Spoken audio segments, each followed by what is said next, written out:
एटा जनपद में गौशालाओं का निरीक्षण का दौर चालू हो गया है और हमारे बीच हैं डॉक्टर नागेंद्र नारायण मिश्र जो कि सीडीओ हैं। वो प्रत्येक दिन लगभग किसी गौशाला का निरीक्षण करते हैं और अधिकारियों को निर्देश देते हैं कि उनके जो संरक्षण है, उनका रखरखाव है, बेहतर तरीके से किया जाए। आइए उनसे पूछते हैं किस तरह के निर्देश दिए जा रहे हैं और किस तरह से वो निरीक्षण कार्य कर रहे हैं। जी सर।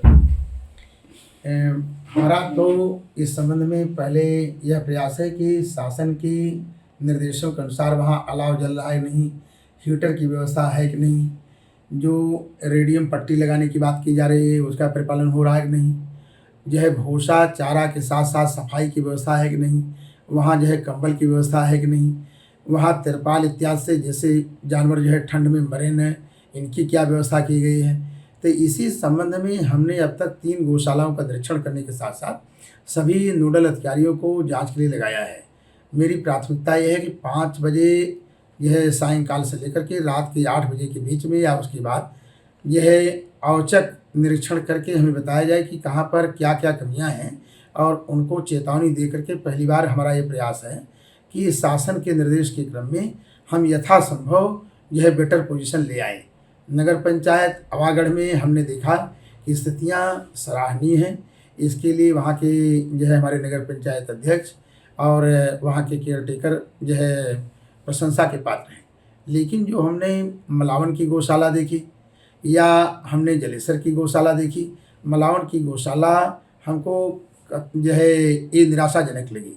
तिरपाल की व्यवस्था सही नहीं है, जानवर बाहर टहल रहे हैं, कंबल ले आकर के रखा गया है, अलाव जल नहीं रहा है, कीचड़ गंदगी इत्यादि की व्यवस्थाएं हैं। तो इस पर हम सेवियों को निर्देश दिए हैं कि ये 15 दिन के अंदर जो है इसमें कुछ सुधार ले आएँ और हमने इसीलिए एक गौशाला के क्रम में बैठक भी भविष्य में हम बुलाने जा रहे हैं। सर, गौशालाओं में गायों की सुरक्षा के क्या प्रबंध है, क्योंकि पिछले सालों में देखा गया यहाँ से बड़ी संख्या में गायों को गौशालाओं से निकाल कर जो उनके गौकसी की घटनाएं सामने आई थी जिसमें पुलिस प्रशासन को काफ़ी मशक्कत करनी पड़ी। तो कोई ऐसे इंतजाम भी है रात में वहाँ कोई रुके, उनकी सुरक्षा के इंतजाम? इस संबंध में हमारे द्वारा निर्देश दिया गया है कि एक गौशालाओं पर हमने ये देखा कि कम से कम 8-8, 9-9 जो है केयर टेकर हैं। रात में जो है वो रुक रहे हैं और जो पशु शिक्षा अधिकारी हैं विकास खंडों के, उनको नसीहत दी गई है कि हर हाल में वे प्रतिदिन जहाँ पर बीमार पशु हैं या इस तरह की शिकायत प्राप्त होती है उनको जो है पर डे निरीक्षण करना है।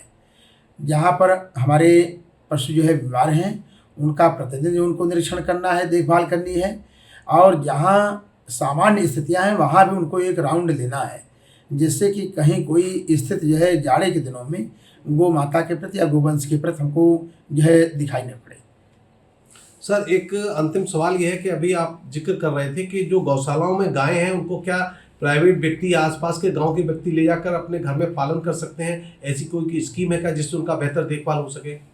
ये मुख्यमंत्री सहभागिता योजना के अंतर्गत प्रत्येक इच्छुक व्यक्ति जो कि हम देख रहे हैं कि महाकुंभ में लोग दर्शन करने जा रहे हैं, घूमने जा रहे हैं, लेकिन गीता, गंगा, गायत्री, गौ माता जो हमारे सनातन धर्म की जड़ें हैं, ये जो है हमारे दृढ़ संकल्प और इच्छा शक्ति के अभाव में मरती दिख रही है।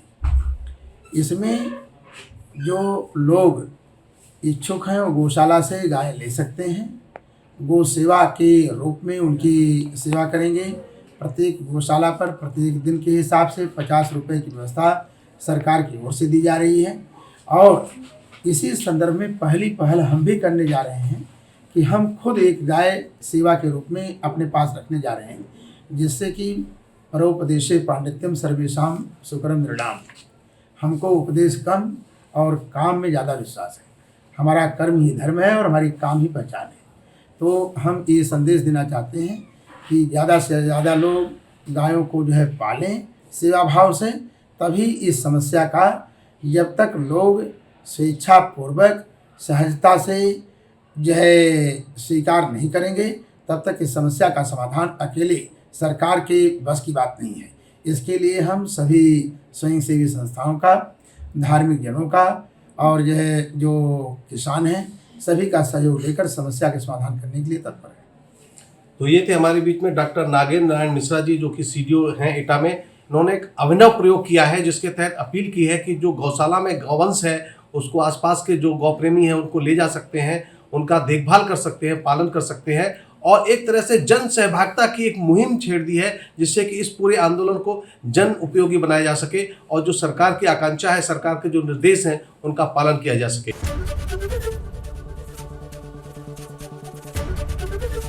एबीपी गंगा, खबर आपकी, जुबान आपकी।